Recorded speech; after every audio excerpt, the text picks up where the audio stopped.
Hey everybody. So I've never done this before, but I was thinking I've had a lot on my mind.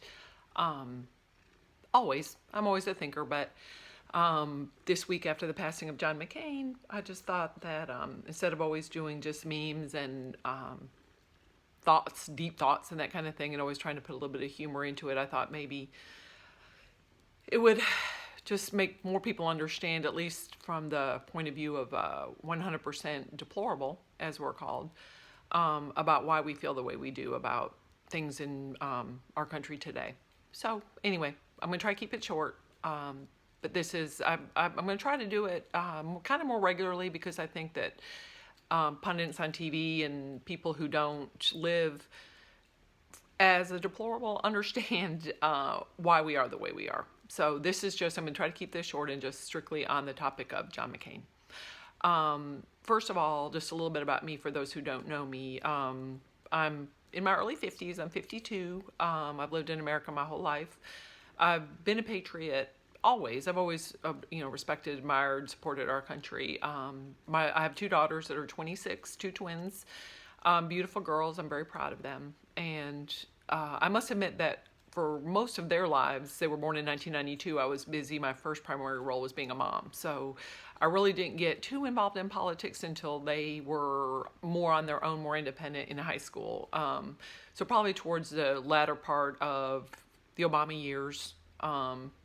They graduated in 2010. So, but I guess through the Bush years and the Iraq War and all that, I really wasn't too much. I was always supportive of George Bush, but I really truly didn't pay attention like I do today. So anyway, that's a little bit of my background. I'm a registered nurse. I worked critical care since 1989 and very proud of my job. I've always worked hard. As far as John McCain goes, I totally understand the loss of a father. I just lost my father, who was my hero, just like he is Meghan McCain's hero, and I totally respect, admire her thoughts about her dad. And he also passed with a glioblastoma, brain cancer, just like John McCain. So my point of view doesn't come as one who does not understand the loss of their family to this, disease, which is terrible. And my dad was 79. He passed away this July 18th. He was diagnosed on March 4th, so it was a few months, but at least we had those few months, and I'm very blessed for that. So I understand completely those who think I don't about the loss of a father, like Meghan McCain has. So anyway, that being said, I don't like John McCain. I never really thought about him much throughout the years. I voted for him in 2008, and because I am a Republican, or at least I was. I'm now a registered independent. I voted for John McCain in 2008, and I voted for Mitt Romney in 2012. And of course, I voted for Donald Trump in 2016. When the 2016 primary started, just to put it quick perspective, my initial candidate of choice was Ben Carson. So I'm not a racist. For those who think all deplorables are racist, we're not. I love Ben Carson. I love Ellen West. I love many black conservatives. And I would probably love black liberals too, if they didn't, have all the beliefs and the hypocrisy that they do.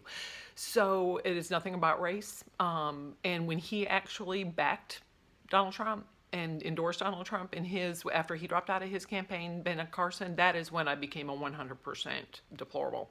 Only when Ben Carson backed him up. So that being said, I am now registered independent because, not because of Donald Trump, because of the Republicans who do not stand for the American people and middle America. And I consider myself a Trumplican, to be honest. He is the only person who's ever stood up and spoke for us, the deplorables. And I have so many topics I can talk about, and I probably will, as time goes on. So anyway, I digress. So back to John McCain. When he passed, I expected and respected, a couple of days of mourning.